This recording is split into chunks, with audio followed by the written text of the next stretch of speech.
వరంగల్ జిల్లా భద్రకాళి అమ్మవారిని దర్శించుకోవడం చాలా సంతోషకరంగా ఉందని రాష్ట్ర Mudiraj development corporation chairman Burra Jnaneshwar అన్నారు. వరంగల్ పర్యటనలో భాగంగా ఆదివారం శ్రీ భద్రకాళి అమ్మవారిని ఆయన దర్శించుకున్నారు. ఆలయ అర్చకులు ఆయనకు పూర్ణ కుంభంతో ఘనంగా స్వాగతం పలికారు. అమ్మవారికి ప్రత్యేక పూజలు నిర్వహించారు. అనంతరం ఆయన మీడియాతో మాట్లాడుతూ ముదిరాజు కులస్తులకు కార్పొరేషన్ నుండి వచ్చే ప్రతి సంక్షేమ పథకాన్ని అందేలా కృషి చేస్తారని ఈ సందర్భంగా ఆయన తెలిపారు. ముదిరాజు కులస్తులు చాలా వరకు వెనకబడి ఉన్నారని, వారి అభ్యున్నతి కొరకు కృషి చేస్తామని ఆయన పేర్కొన్నారు. రాబోయే రోజుల్లో ముదిరాజులకు అన్ని రిజర్వేషన్ల సముచిత స్థానం కల్పించడంలో నా వంతు సహాయ సహకారాలు ఉంటాయని హామీ ఇచ్చారు.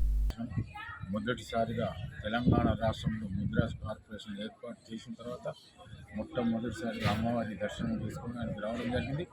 ఎందుకంటే తెలంగాణ రాష్ట్రంలోనే మన ముదిరాజులకు ఫస్ట్ టైం కార్పొరేషన్ ఏర్పాటు చేయడం జరిగింది. దీనివల్ల అమ్మ దయ వల్ల మనం ముదిరాజు జాతి అంతా జాగృతి కావాలి, అభివృద్ధిలో నడవాలని కోరుకుంటున్నాం.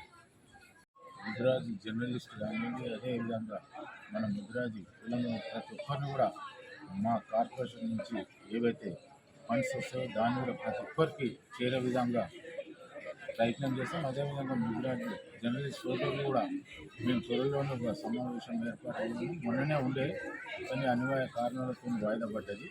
ఖచ్చితంగా నేను పిలిచి మన ముదిరాజు జర్నలిస్టులకు వాళ్ళ సమస్యలు అవన్నీ తెలుసుకొని వాళ్ళ సమస్యలు తీర్చడానికి ప్రయత్నం చేస్తామని తెలియజేస్తాం.